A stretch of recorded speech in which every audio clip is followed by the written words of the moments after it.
Hello my dear little ones, hope you are having good time at home with your parents. Are you taking care of yourself? Are you eating healthy?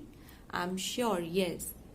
Today I have come up with a short story related to letter A, which will help you to learn the sound of the letter and few words related to a letter A.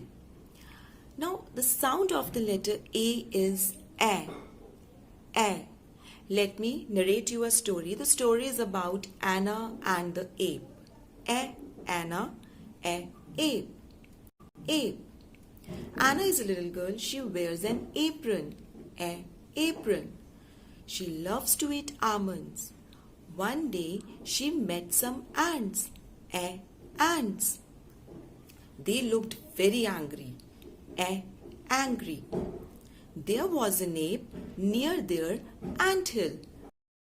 Ants asked Anna for help.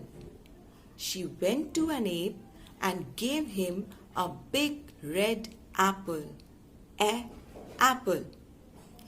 The ape ate it. Asleep.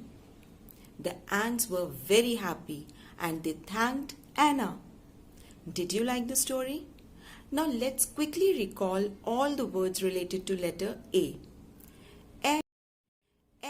Anna, ape, apron, ants, angry, anthill, actor, apple, asleep. Now please revise all these words with the help of your parents. Bye bye. See you soon.